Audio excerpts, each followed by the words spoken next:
बोल शंकर भगवान की जय। पिपलाद का जन्म, सुरवचा का पतिलोक गमन, देवासुर संग्राम में नमूची का वध, प्रदोष व्रत की विधि और उद्यापन, इंद्र और वृतासुर का युद्ध तथा इंद्र की विजय।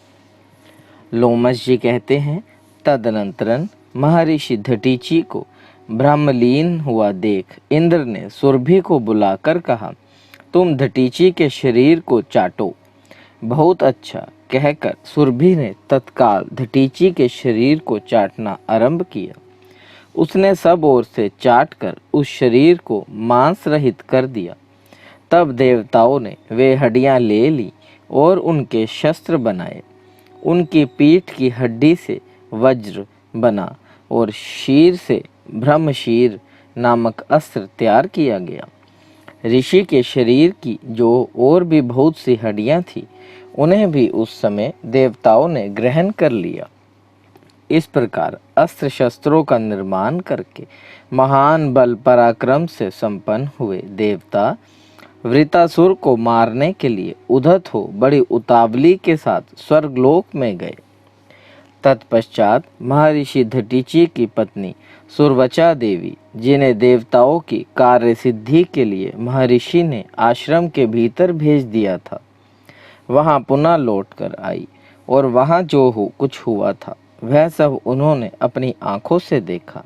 यह सब देवताओं की ही करतूत है, ऐसा जानकर उस सती साध्वी सुरवचा के मन में बड़ा क्रोध हुआ। उन्होंने अत्यंत रुष्ट होकर शाप देते हुए कहा, देवता आज से संतानहीन रहें। तपस्विनी सुरवचा ने इस प्रकार देवताओं को शाप दे दिया और स्वयं एक पीपल के वृक्ष के मूल में जाकर बैठकर रोदन करने लगी।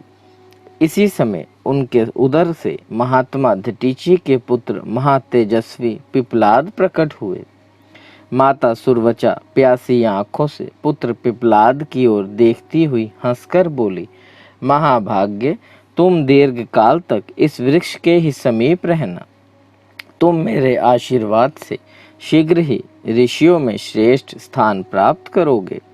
अपने पुत्र के प्रति ऐसा कहकर साध्वी सुरवचा श्रेष्ठ समाधि लगाकर पति के समीप चली गई। इस प्रकार उन्होंने पति के साथ सत्यलोक प्राप्त किया। इधर वे देवता लोग अस्त्र शस्त्रों का निर्माण करके युद्ध के लिए उत्सुक हो दैत्यों के सामने गए। इंद्र आदि देवता महान बल पराक्रम से युक्त थे। वे गुरु बृहस्पति को आगे करके भूमि पर आकर मध्य देश में ठहरे। उन सब के पास बड़े उत्तम शस्त्र थे। इंद्र आदि देवताओं को आया हुआ सुनकर महातेजस्वी वृतासुर दैत्य वृंदन के साथ उनके समीप गया। महेंद्र ने उस समारंगन में महादैत्य वृतासुर को देखा। देवताओं और दानवों को एक दूसरे की ओर दृष्टिपात बहुत बड़ा अद्भुत था। उनमें वैर भाव बहुत बढ़ चुका था। वे एक दूसरे को मार डालने की इच्छा से अत्यंत क्रोध में भरकर अद्वितीय स्वर में गर्जना कर रहे थे। देवताओं और दानवों के उस युद्ध में बजाए जाने वाले भयानक बाजे बड़ी गंभीर ध्वनि में सुनाई देते थे। उस युद्ध में समस्त चराचर जगत महान भय के कारण अचेत हो गया। उस समय नमूची नामक दैत्य इंद्र के साथ युद्ध करने लगा। देवराज इंद्र ने बड़े वेग से उस दैत्य पर वज्र का प्रहार किया, परंतु वज्र के आघात से भी नमूची का एक रोम भी न टूट सका। तब उन्हें इंद्र ने नमूची पर गदा मारी, किंतु वह गदा भी चूर चूर हो गई। यह देख इंद्र ने एक बहुत बड़े शूल से उस दैत्य पर प्रहार किया। नमूची के अंग का स्पर्श होते ही उस शूल के सैकड़ों टुकड़े हो गए। इसी प्रकार नमूची ने भी हंसते हुए अनेक प्रकार के शस्त्रों से देवताओं को मारा, परंतु इंद्र पर प्रहार नहीं किया। उस समय इंद्र मौन होकर बड़ी भारी चिंता में डूब गए। इसी बीच में उस महाभयानक संग्राम के भीतर इंद्र को संबोधित करके आकाशवाणी हुई, महेंद्र, यह दैत्य देवताओं के लिए बड़ा भयंकर और घोरतर है। इसके लिए जल से निकलना हुआ फैन ही दुर्लभ है। अतः इस शस्त्र से आप इसे इस्तेमाल करें। अतः उसी के द्वारा इस महान असुर का शीघ्र संहार करो। दूसरे किसी शस्त्र से आघात करने पर यह असुर कभी मारा नहीं जा सकता। इस मंगलमयी देवी वाणी को सुनकर अनंत पराक्रम वाले इंद्र समुद्र के तट पर गए और फेन प्राप्त करने के लिए प्रयास करने लगे। इंद्र को समुद्र तट पे आया हुआ देख नमूची क्रोध से मूर्छित हो उठा और शूल के आघात से उन्हें कटु वचन सुनाने लगा। तब इंद्र ने भी क्रोध में भरकर अद्वितीय फेन ग्रहण किया और उस फेन का प्रहार करके महादैत्य नमूची को मार गिराया। इस प्रकार नमूची के मारे जाने पर सब देवता और ऋषि साधुवाद देते हुए इंद्र के प्रति सम्मान प्रकट करने लगे। इसी समय महातेजस्वी वृतासुर इंद्र के समीप आया। वृतासुर को देखकर सब देवता और मनुष्य महान भय से युक्त हो पृथ्वी पर गिर पड़े। तब प्रतापी इंद्र हाथ में वज्र लिए ऐरावत हाथी पर आरूढ़ हुए। सब देवता प्रतापी लोकपालों के साथ युद्ध के लिए एकत्रित हो गए, परंतु वृतासुर को देखते ही सब लोकपाल अपने स्वामी इंद्र सहित भयभीत हो गए। अतः वे भगवान शिव की शरण में गए। महेंद्र विजय के इच्छुक थे, अतः उन्होंने गुरु बृहस्पति के बताए अनुसार बड़े विश्वास के साथ तत्काल ही विधि पूर्वक शिवलिंग का पूजन किया। फिर उदार बुद्धि वाले बृहस्पति जी इंद्र से इस प्रकार बोले, देवराज, कार्तिक मास के शुक्ल पक्ष में शनिवार के दिन यदि पूरी त्रयोदशी मिले तो यह समझना चाहिए कि मुझे सब कुछ प्राप्त हो गया। उस दिन प्रदोष काल में सब कामनाओं की सिद्धि के लिए लिंग रूपधारी भगवान सदाशिव का पूजन करना चाहिए। दोपहर के समय स्नान करके तिल और आंवले के साथ गंध, पुष्प और फल आदि के द्वारा शिवजी जी की पूजा करें। फिर प्रदोष काल में स्थावर लिंग का पूजन करें। गांव से बाहर जो शिवलिंग स्थित है उसके पूजन का फल ग्राम की अपेक्षा 100 गुना अधिक है। उससे भी 100 गुना अधिक महात्म्य उस शिवलिंग के पूजन का है जो वन में स्थित हो। वन की अपेक्षा भी 100 गुना पुण्य पर्वत पर स्थित शिवलिंग के पूजन का है। पर्वतीय शिवलिंग की अपेक्षा तपोवन में स्थित शिवलिंग के पूजन का फल 10 गुना और 10,000 गुना से भी अधिक है। वह महान फलदायक है। अतः विद्वानों को इस विभाग के अनुसार शिवलिंग का पूजन करना चाहिए और तड़ाग आदि तीर्थों में विधिवत स्नान आदि करना चाहिए। मिट्टी के 5 पिंड निकालें। बिना किसी बावड़ी में स्नान करना शुभ कारक नहीं है। कुएं में से अपने हाथ से जल निकालकर स्नान नहीं करना चाहिए। रस्सी आदि की सहायता से किसी पात्र में जल निकालकर ही स्नान करना चाहिए। पोखरे में से मिट्टी के 10 पिंड निकालकर ही स्नान करना चाहिए। नदी में स्नान करना सबसे उत्तम है। यदि कोई बड़ी नदी मिल जाए तो उसमें स्नान और भी उत्तम है। सब तीर्थों में गंगा का स्नान सर्वोत्तम है। प्रदोष काल में स्नान करके मौन रहना चाहिए। भगवान सदाशिव के समीप 1000 दीपक जलाकर प्रकाश करना चाहिए। इतना संभव ना हो तो 100 अथवा 20 दीपों से भी भगवान शिव के समीप प्रकाश किया जा सकता है। शिव की प्रसन्नता के लिए घी से दीपक जलाना चाहिए। इसी प्रकार फल, धूप, नैवेद्य, गंध और पुष्प आदि षोडश उपचारों से लिंग रूपी भगवान सदाशिव की प्रदोष काल में पूजा करनी चाहिए। वे भगवान संपूर्ण मनोरथों को सिद्ध करने वाले हैं। यदि जलहरि का जल न उल्लंघना पड़े तो पूजन के पश्चात भगवान शिव की 108 परिक्रमा करनी चाहिए। फिर यत्न पूर्वक 108 बार ही नमस्कार भी करना चाहिए। इस प्रकार परिक्रमा और नमस्कार से सदाशिव भगवान शंभु प्रसन्न हो जाते हैं। तत्पश्चात 100 नामों से विधि पूर्वक भगवान रुद्र की स्तुति करनी चाहिए। रुद्र, नील, भीम और परमात्मा को नमस्कार है। जटाजूटधारी, देवताओं के स्वामी सुरवेश्वर तथा आकाश रूप केशव वाले श्री व्योमकेश को नमस्कार है, जो अपनी ध्वजा में विषभ का चिन्ह धारण करने के कारण विषभ ध्वज हैं। उमा के साथ विराजमान होने से सोम है, चंद्रमा के भी रक्षक होने से सोमनाथ हैं। उन भगवान शंभु को नमस्कार है। संपूर्ण दिशाओं को वस्त्र रूप में धारण करने के कारण जो दिगंबर कहलाते हैं। भजनीय तेज स्वरूप होने से जिनका नाम भद्र है। उन उमाकांत को नमस्कार है, जो तपोमय कल्याण रूप शिव श्रेष्ठ विष्णु रूप व्याल प्रिय सर्पों को प्रिय मानने वाले व्याल सर्प स्वरूप तथा सर्पों के पालक हैं।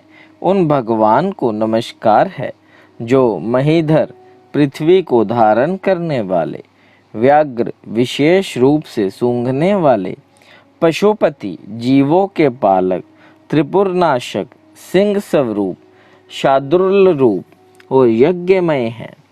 उन भगवान शिव को नमस्कार है, जो मत्स्य रूप मत्स्यों के स्वामी सिद्ध और परमेष्ठी हैं, जिन्होंने कामदेव का नाश किया है। जो ज्ञान स्वरूप तथा बुद्धि वृत्तियों के स्वामी हैं, उनको नमस्कार है। जो कपोत ब्रह्मा जी जिनके पुत्र हैं, विशिष्ट सर्वश्रेष्ठ शिष्ट साधु पुरुष तथा सर्वात्मा हैं, उन्हें नमस्कार है। जो वेद स्वरूप वेद को जीवन देने वाले तथा वेदों में छिपे हुए गूढ़ तत्व हैं, उनको नमस्कार है। जो दीर्घ रूप दीर्घार्थ स्वरूप तथा अविनाशी हैं, जिनमें ही संपूर्ण जगत की स्थिति है तथा जो सर्वव्यापी व्योम रूप है, उन्हें नमस्कार है। जो गजासुर के अनुसार महान काल हैं, जिन्होंने अंधकासुर का विनाश किया है। जो नील लोहित और शुक्ल रूप हैं तथा चंडमुंड नामक पार्षद जिन्हें विशेष प्रिय हैं, उन भगवान शिव को नमस्कार है। जिनको भक्ति प्रिय है, जो धुतिमान देवता हैं, ज्ञाता और ज्ञान है, जिनके स्वरूप में कभी कोई विकार नहीं होता। जो महेश महादेव तथा हर नाम से प्रसिद्ध हैं, उनको नमस्कार है। जिनके 3 नेत्र हैं, तीनों वेद और वेदांग जिनके स्वरूप हैं, उन भगवान शंकर को नमस्कार है। नमस्कार है, बारंबार नमस्कार है। जो अर्थ धन अर्थ रूप काम तथा परमार्थ मोक्ष रूप हैं, उन भगवान को नमस्कार है। जो संपूर्ण विश्व की भूमि के पालक विश्व रूप विश्वनाथ शंकर काल तथा कालाव्यय रूप हैं, उन्हें नमस्कार है। जो रूपहीन विकृति रूप वाले तथा सूक्ष्म से भी सूक्ष्म हैं, उनको नमस्कार है। जो शमशान भूमि में निवास करने वाले तथा व्याघ्र चम्रमय वस्त्र धारण करने वाले हैं, उनको नमस्कार है। जो ईश्वर को भी भयानक भूमि में शयन करते हैं, उन भगवान चंद्रशेखर को नमस्कार है। जो दुर्गम हैं, जिनका पार पाना अत्यंत कठिन है तथा जो दुर्गम अवयवों के साक्षी तथा दुर्गा रूपा पार्वती के सब अंगों का इस प्रकार पंचामृत द्वारा भगवान विषभ को स्नान कराना चाहिए। तत्पश्चात बुद्धिमान पुरुष तांबे के अर्ध पात्र द्वारा अर्ध प्रदान करे। अर्ध मंत्र उमा वल्लभ प्रभु, आप इस अर्ध द्वारा पूजन करने योग्य हैं। भगवान शंकर, मेरे दिए हुए अर्ध को आप ग्रहण करें और मुझ पर प्रसन्न हो। पाद्य मंत्र देव देवेश, मेरे द्वारा आपको समर्पित गंध पुष्प युक्त यह पाद्य पांव पखारने के लिए जल आप ग्रहण करें तथा प्रसन्न होकर मेरे लिए वरदायक बने। आसन समर्पण मंत्र। प्रभु, मैंने आपके संतोष के लिए कुश निर्मित आसन समर्पित किया है। देवेश्वर, आप मेरे लिए सदा वरदायक बने। आचमन मंत्र।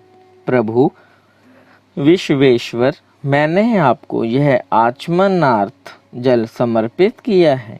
परमेश्वर, आप इसे ग्रहण करें और आज मुझ पर प्रसन्न हो। यज्ञोपवीत मंत्र। प्रभु, यह स्वर्ण रंग का पीत यज्ञोपवीत मैंने आपकी सेवा में प्रस्तुत किया है।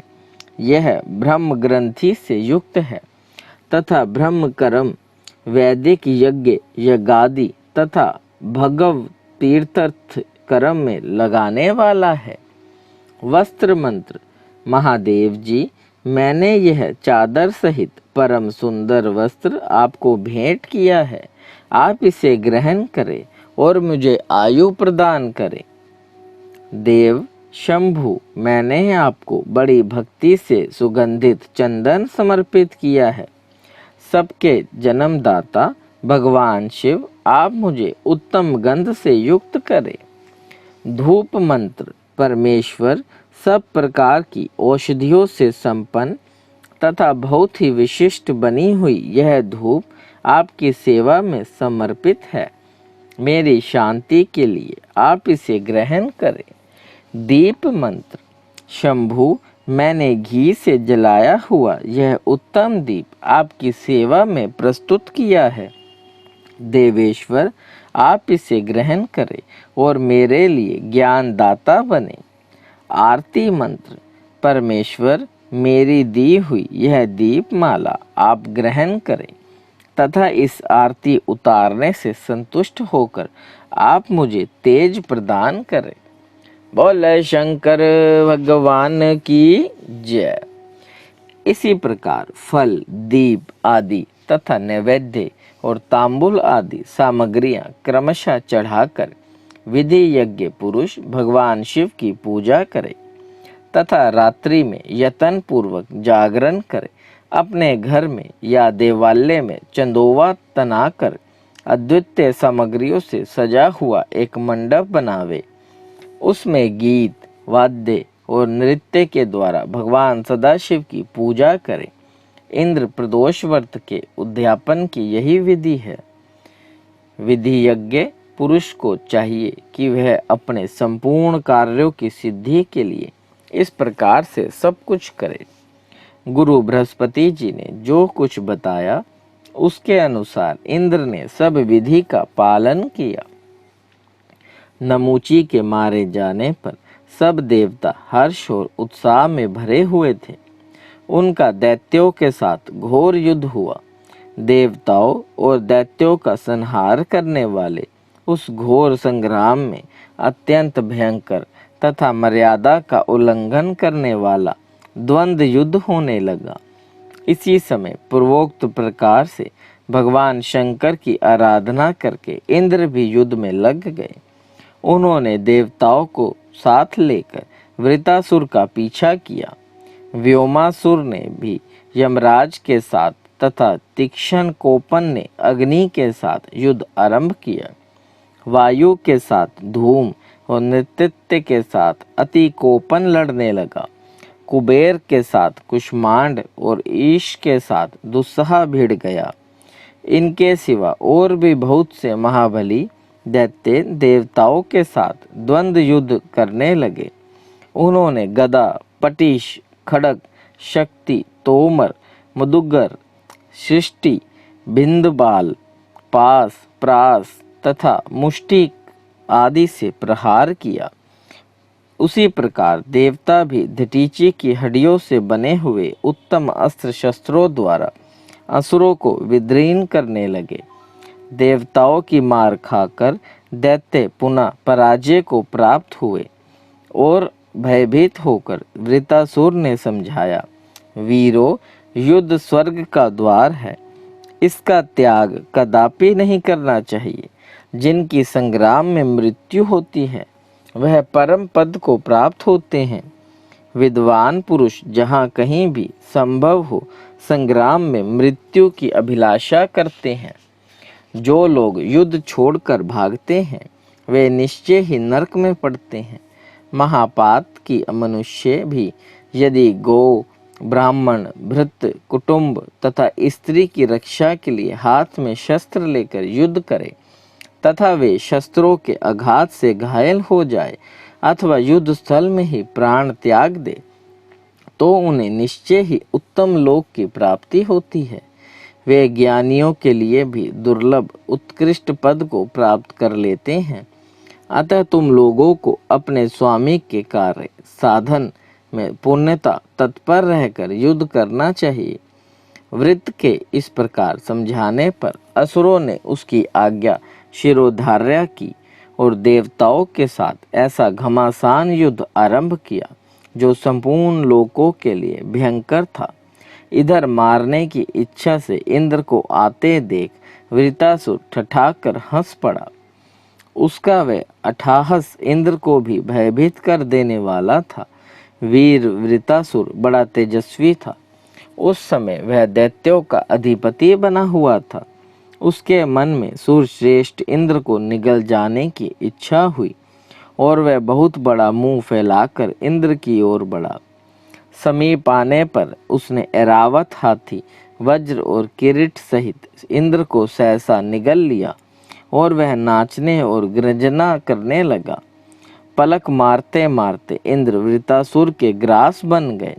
वहां उपस्थित रहकर यह दुर्घटना देखने वाले देवताओं में बहुत बड़ा हाहाकार मचा। धरती कांप उठी, हजारों उल्कापात होने लगे तथा संपूर्ण चराचर जगत में अंधकार छा गया। उस समय सब देवता चिंतामग्न हो ब्रह्मा जी के पास गए और वृतासुर की सारी करतूत उन्होंने ब्रह्मा जी से कह सुनाई। सुनकर लोक पितामह ब्रह्मा ने चित्त को भली भांति एकाग्र करके भगवान शंकर का स्तवन किया। उसी समय आकाशवाणी हुई, इंद्र ने प्रदोष व्रत का अनुष्ठान करते समय कुछ विपरीत कार्य कर डाला है। जो मूर्ख शिवनी मारले, अर्धा शिवलिंग की छाया तथा देव मंदिर का लंघन करते हैं वे शिव गणों में प्रधान चंडेश के द्वारा दंडनीय हैं। इसमें तनिक भी संदेह नहीं है। इसलिए लिंग पूजन पूर्वक प्रदक्षिणा और नमस्कार करने से अवश्य कल्याण होता है। ऐसी उत्तम बुद्धि रखकर प्रयत्न पूर्वक लिंग पूजन करना चाहिए। कनेर, मदार, भटकिया, धतूर, शतपत्र, अमलतास, चंदेसा, मोलसिरी, नागकेसर, नीलकमल, कटम्ब, आख तथा नाना प्रकार के कमल आदि पुष्प तीनों काल में सदा पवित्र जानने चाहिए। चमेली, बेला, सेवती, श्याम पुष्प, कुटुज, कर्णिका, कुसुम्ब, लाल कमल ये पुष्प विशेषता सायंकाल में शिवलिंग पूजन के लिए श्रेष्ठ बताए गए हैं। कमल के फूल तीनों काल में पवित्र माने गए हैं। रात्रि में केवल कुमुद के फूल विशेष पवित्र बताए गए हैं। इस प्रकार पूजा भेद को जानकर शिवलिंग का पूजन करना चाहिए। विधिज्ञ पुरुषों को शिवालय में सदा शास्त्रीय विधि का पालन करना चाहिए। शिवलिंग और नंदीकेश्वर के बीच में होकर अथवा अघांतर की परिक्रमा नहीं करनी चाहिए। यदि कोई करता है तो वह पाप का भागी होता है।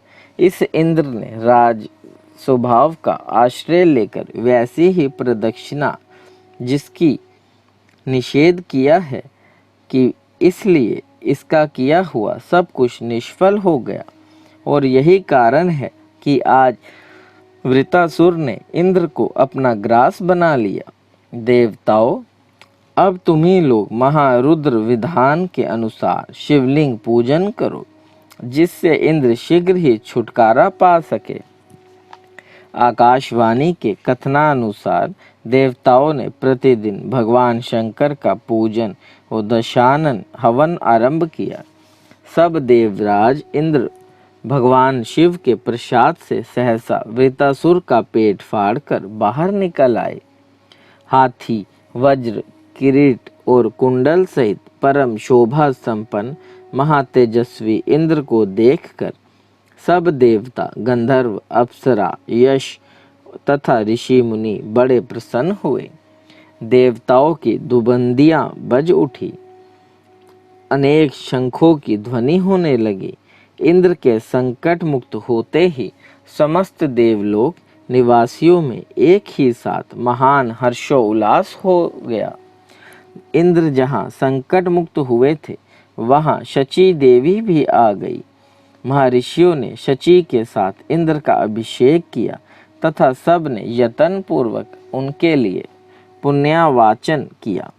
विप्रवरों, इस प्रकार जब महर्षियों ने इंद्र का अभिषेक किया, तब इस पृथ्वी पर अधिकाधिक मंगल उत्सव होने लगे। इंद्र के वज्र से विदीर्ण किया हुआ वृतासुर का अत्यंत अद्वितीय शरीर वहीं गिरकर मेरुगिरी के शिखर की भांति सुशोभित होने लगा। उसी भूमि में ब्रह्म हत्या है, जहाँ वृतासुर का भयानक शरीर गिरा था। गंगा और यमुना के बीच में जो भूमि है, जिसे अंतवेदी कहते हैं, वह पुनः भूमि बताई गई। वह लोक पावन भूमि सर्वत्र प्रसिद्ध है। वृतासुर के वध से उत्पन्न होने वाली ब्रह्म हत्या जिस देश में प्रविष्ट हुई, वह पापी बताया गया है। उस मल भूमि में ही वृतासुर का महान मस्तक पड़ा था, जिसे इंद्र आदि देवताओं ने 6 महीनों में काटा है। इस प्रकार वृतासुर का वध करके इंद्र ने विजय प्राप्त की और शचनीय निर्भय होकर इंद्रासन पर विराजमान हुए। बोले शंकर भगवान की जय। देव देव महादेव, करुणा निधान, भक्त वत्सल्य शिव शंकर भोलेनाथ प्रसन्न हुई त्रिलोकीनाथ, सदैव अपने चरणाविंदों में लगाए रखे, सद्बुद्धि प्रदान करे। सृष्टि के कर्ता धर्ता संहार हरता, आपसे ही जीवन आपसे ही मरण महादेव। बच्चा पुल्लनहार तुसी बख्शनहार त्रिलोकीनाथ, कृपा दृष्टि बनाए रखे। हर हर महादेव।